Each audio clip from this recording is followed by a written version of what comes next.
Make some noise for the next comic come to the stage. Give it up for Buddy Bosco.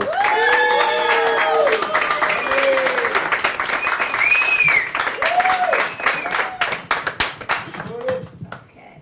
Good evening, ladies and gentlemen. I'm back again to give you some updates on what to expect as you get older. Not that I know about it, but this is what I'm told. Can you hear me? No, but we'll fix it. Okay. 1 second. Uh-oh. See, I'm on this. I'm not good at left or right. That's why I work at UPS, right? I don't make a lot of money. Okay. We good? Can you hear me? Okay, so I'm back again to give you updates on what to expect as you get older. Okay? At night, you will get these phone calls like I've been getting, and they want to give me a chairlift. And I tell them, all right, just to shut them up, I told them, okay, I'll get a chairlift. I don't even have steps. But I told them, you have to run a rail through every room in the house. Because they want you to have a chairlift because they think you reach a certain age and you don't have to walk anymore. Your legs could just hang and rot. So I told them, okay, you run a rail through every room in the house. This way, when I get up, I just get into that seat and I don't move for the rest of the day. And the next call is for a walk-in tub. How high are they making these tubs? I told them, no, I don't need a walk-in tub. I have a chairlift. Also, some of the book publishing companies think that you reach a certain age and you go blind. So they make everything in large print. So if a book usually has maybe 500 pages and now has a couple of thousand pages, there's one word on each page. Terrible. And the makeup companies too, they came out with a lipstick to plump up your lips because they feel that you reach a certain age, you wake up, you have no lips anymore. So I tried it. I tried it for a couple of months and it wasn't working. Until one day I was rushed to the hospital. I couldn't breathe. My lip was in my nostril. But my friend was very annoyed with me and she wanted me to start dating. She says, you have to go online. I said, okay. I'm not a modern person. I had no clue what she was talking about. I hung my underwear on the line with my phone number. Anyway, she found out.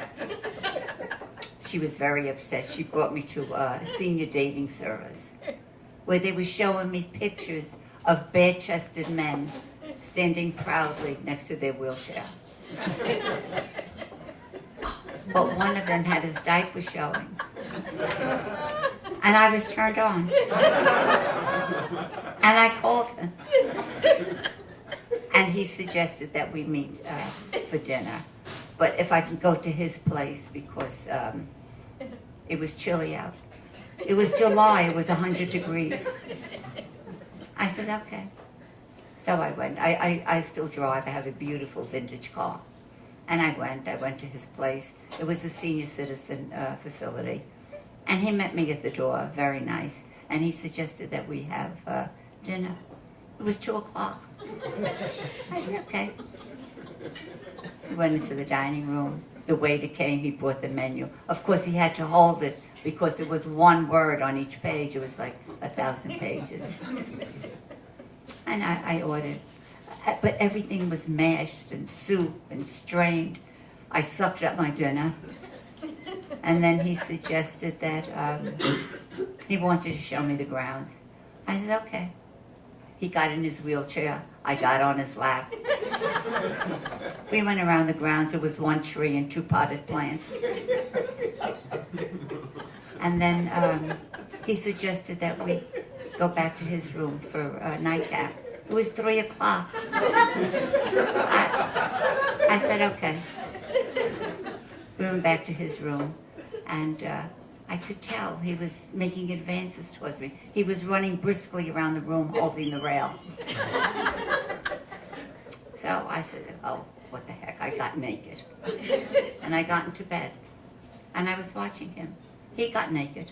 He took off his hair, took out his teeth, his diaper, his heels, and he got into bed. And he dozed off. But I was hot. I was very hot. The bed was heated to 150 degrees. But also, you know what, the supermarkets also give you a senior discount.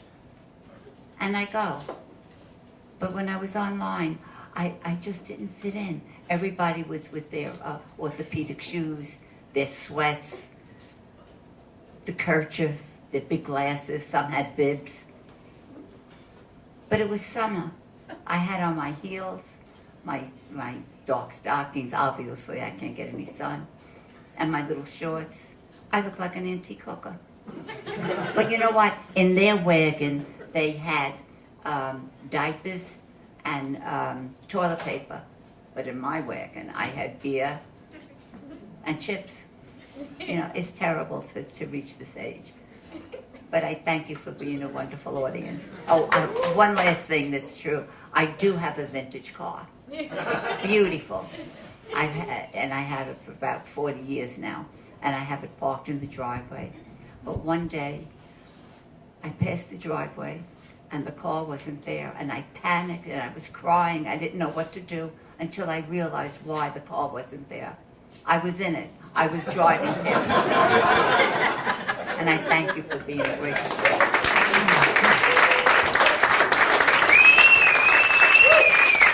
Tony Bosco!